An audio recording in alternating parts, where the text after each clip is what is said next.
abadi di akhiratnya. Amin ya Allah rabbal alamin. Sidang jemaah rahimakumullah, 2 pekan berselang kita baru saja melewati satu momentum besar dalam Islam, yakni 27 Rajab, peringatan Isra Mi'rajnya baginda Nabi Muhammad SAW. 2 pekan berikutnya di depan kita nanti kita akan ketemu dengan satu bulan yang paling mulia, Sayyidus Syuhur, yakni bulan suci Ramadan 1442 Hijriah. Karenanya hadirin, renungan singkat kita pada siang hari ini, khutbah singkat ini mengambil tema, mengambil hikmah dari Isra Mi'raj menuju Ramadan. Hadirin rahimakumullah, mari kita lihat apa kaitannya. Kita mulai bagian yang pertama, Isra Mi'rajnya baginda Nabi Muhammad SAW. Hadirin, sekurang-kurangnya ada 3 poin yang selalu disampaikan oleh para dai, mubaligh, penceramah di mimbar-mimbar tentang Isra Mi'raj. Yang pertama adalah tentang kebenaran peristiwanya. Yang kedua adalah tentang bagaimana memahaminya. Dan yang ketiga adalah apa oleh-olehnya. Ini penting, benar. Tapi nanti kita ingin lanjut, bukan hanya sampai di sini, tapi ingin langkah berikutnya apa. Kita mulai pertama adalah kebenaran peristiwanya, jelas definitif. Al-Quran maupun hadisnya secara tegas, secara panjang lebar menjelaskan tentang Isra dan Mi'raj ini. Isra dalam surah Al-Isra surah ke-17 ayat pertama. Kita semua hafal ayatnya, subhanallazi asra bi'abdihi lailan minal masjidil haram ilal masjidil aqsa. Al-ayah. Maha suci Allah yang telah memperjalankan hambanya dari pada satu malam dari Masjidil Haram menuju Masjidil Aqsa dan seterusnya. Mi'rajnya di mana mi'rajnya? Hadirin, banyak orang yang keliru dianggap satu paket dalam satu surat, dalam satu ayat. Sebenarnya mi'rajnya ada di tempat lain, di surat lain, di ayat yang lain. Yang di surah An-Najm surah ke-53 ayatnya ayat yang kesekian, walaqad ra'ahu nazlatan ukhra 'inda sidratil muntaha, ayat 13-14. Allah nyatakan walaqad ra'ahu nazlatan ukhra, sungguh iya baginda Nabi pernah melihatnya kali yang lain. Melihat siapa? Melihat malaikat yang membawa wahyu, yakni malaikat Jibril alaihi salam. Kapan, di mana itu? Inda sidratil muntaha, di saat baginda Nabi berada di sidratil muntaha. Kalau Nabi tidak pernah mi'raj, maka Nabi tidak akan pernah ada di sidratil muntaha. Kalau Allah, Al-Quran An-Najm 13-14 ini menyatakan tegas bahwa Nabi pernah ada di sidratil muntaha, itu berarti baginda Nabi pernah mi'raj. Isra dan Mi'raj dijelaskan langsung oleh Al-Quran. Hadis Nabi Muhammad SAW sangat panjang, banyak tentang Isra dan Mi'raj itu. Satu saja di antara riwayatnya itu mencakup dari halaman pertama sampai halaman terakhir, satu halaman full kitab sahihnya Imam Bukhari. Nabi bisa menceritakan sedemikian detail bagaimana peristiwanya. Itu menunjukkan bahwa Isra dan Mi'raj itu memang Nabi alami biruhihi wa jasadihi, bukan sekedar mimpi. Sebab kalau sekedar mimpi, barangkali begitu selesai, begitu kita bangun, kita lupa mimpi kita apa detailnya. Paling hanya temanya saja yang kita ingat, tentang apanya saja yang kita ingat. Kalau Nabi bisa menceritakan secara detail sedemikian rupa tentang apa yang dialami Isra Mi'raj itu, berarti Isra Mi'raj itu adalah biruhihi wa jasadi, ruh dan jasad sekaligus. Ini bagian yang pertama. Yang kedua yang selalu disampaikan adalah bagaimana memahaminya. Hadirin, lagi dan lagi sering kita dengar bahwa cara untuk memahami peristiwa Isra Mi'raj itu adalah dengan analogi. Yang paling gampang, paling gamblang adalah dengan analogi, dengan kias. Mengkiaskan perjalanan baginda Nabi Isra Mi'raj itu dengan satu ekor semut yang masuk ke dalam kantong kita, kemudian kita terbang ke Singapura, dalam hitungan jam balik lagi ke Jakarta. Kalau semut ini kemudian ketemu dengan semut yang lainnya, dengan teman semut di Jakarta, lalu dia bicara, saya baru saja pulang dari Singapura, tentu semut temannya tidak akan percaya kalau dia hanya membatasi dirinya dengan kemampuan dirinya. Semut berapa langkahnya? Kok bisa sampai Singapura hanya dalam hitungan jam? Tapi kalau semut ini tahu bahwa semut yang berangkat ke Singapura itu bukan dengan kemampuannya, tapi karena numpang diberangkatkan oleh kita, maka semut yang kedua ini bisa jadi percaya. Demikian halnya dengan Isra dan Mi'raj. Baginda Nabi Muhammad SAW bukan Isra dan Mi'raj dengan kemampuannya, tapi asrobi, diperjalankan oleh Allah Subhanahu wa Ta'ala yang maha kuasa di atas segalanya. Kalau Allah yang perjalankan, maka apapun bisa terjadi. Kun fayakun. Kehendak Allah pasti terjadi. Ini yang kedua, cara memahaminya. Yang ketiga, poin yang utama adalah yang sering disampaikan ketika Isra Mi'raj adalah apa oleh-olehnya. Hadirin rahimakumullah, oleh-olehnya adalah ternyata sholat.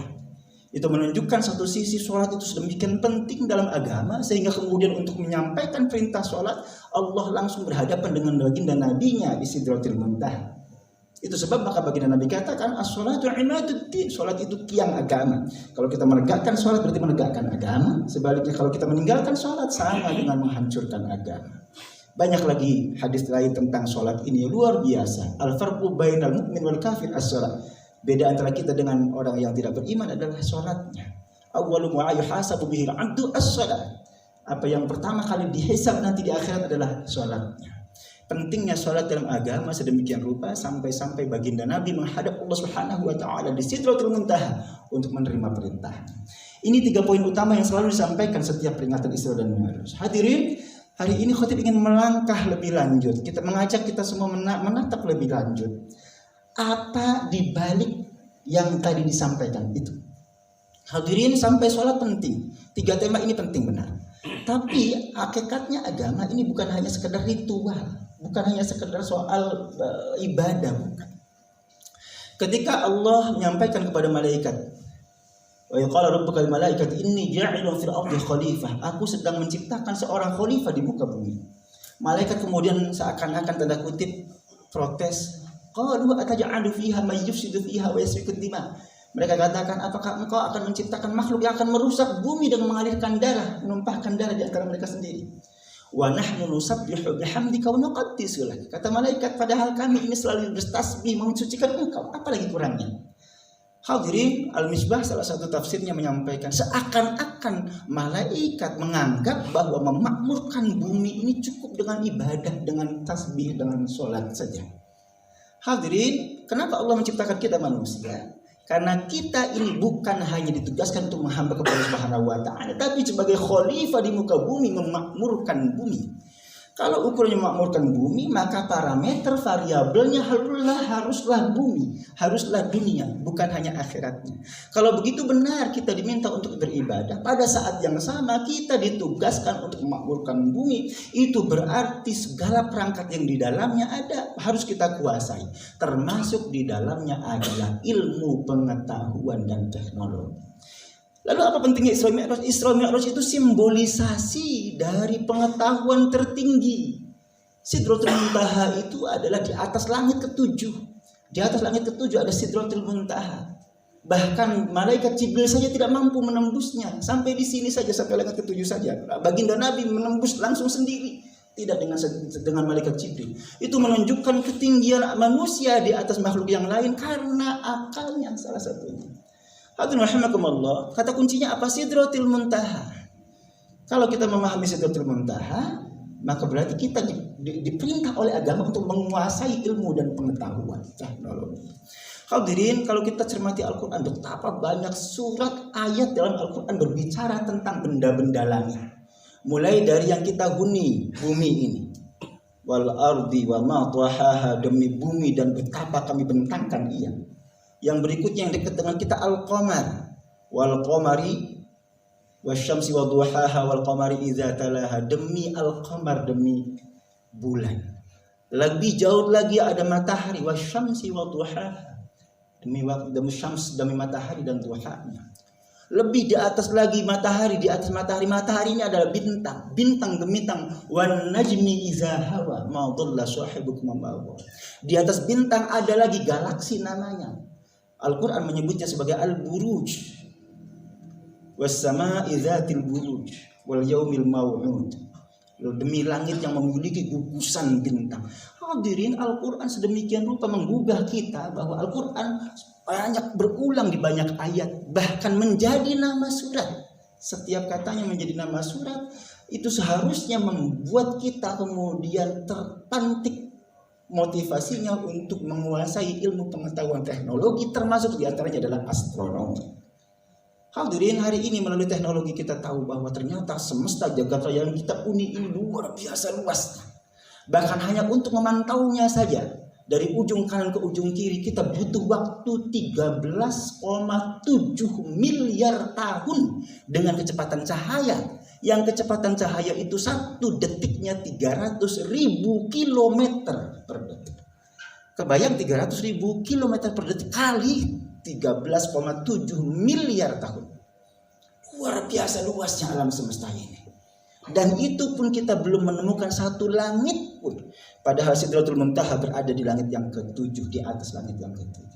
Harusnya membuat kita termotivasi untuk menguasai pengetahuan dan teknologi.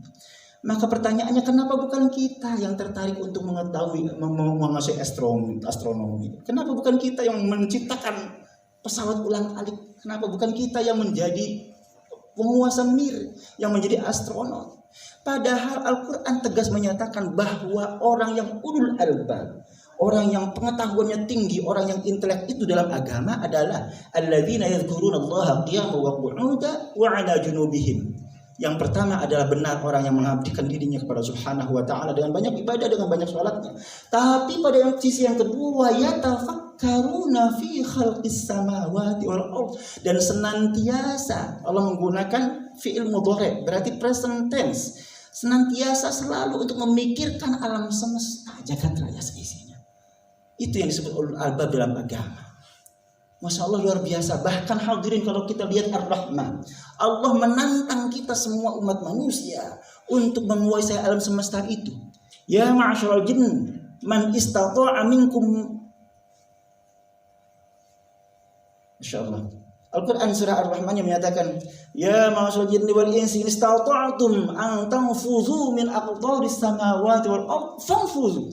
Wahai sekalian jin dan manusia, jika kalian mampu menebus langit, maka tembuslah.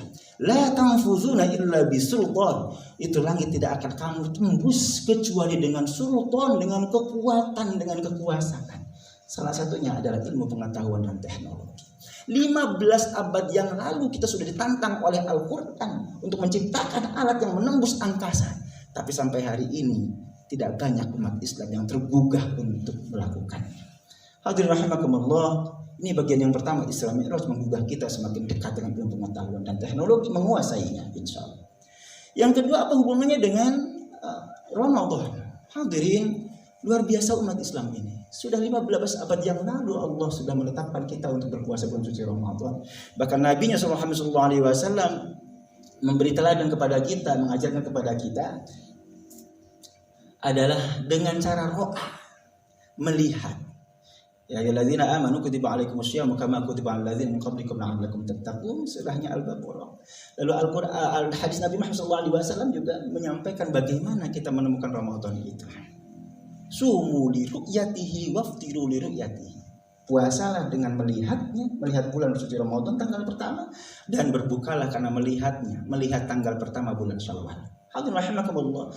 Kalau kita teliti dari sisi redaksional saja, sebenarnya ini hadis definitif mengajarkan kepada kita, bukan harus ru'yatulnya itu adalah zati, tidak harus melihat fisiknya, tidak. Karena kalau kita melihat fisiknya, maka ada kata yang lebih tepat untuk itu, dan bahasa Arab nazoro. Nazoro itu melihat secara hissi indrawi. Kalau ru'yah itu sebenarnya tidak harus bermakna hissi indrawi. Ru'yah bisa berarti berpikir, ru'yah berpendapat, ru'yah bisa mimpi. Berarti bukan hanya melihat secara fisik. Kalau begitu mestinya umat Islam ini bahwasanya harus jauh lebih melangkah lebih maju. Harusnya kita bukan lagi memperdebatkan soal itu, tapi bagaimana kita bisa menguasai ilmu pengetahuan, karena ilmu pengetahuan dan teknologi itu berpengaruh pada keberagamaan kita, berpengaruh pada ibadah kita. Penetapan satu Ramadan, penetapan satu Syawal lekat dengan ilmu pengetahuan. Maka kita harus menjadi orang-orang yang menguasai ilmu pengetahuan dan teknologi itu. Mudah-mudahan khutbah singkat ini memotivasi kita untuk semakin dekat dengan ilmu pengetahuan, menguasainya, dan insya Allah kemudian kita bisa menjadi orang terdepan di masa depan, membawa kemajuan untuk bangsa negaranya, juga untuk dunia insya Allah. Amin ya Allah rabbal alamin.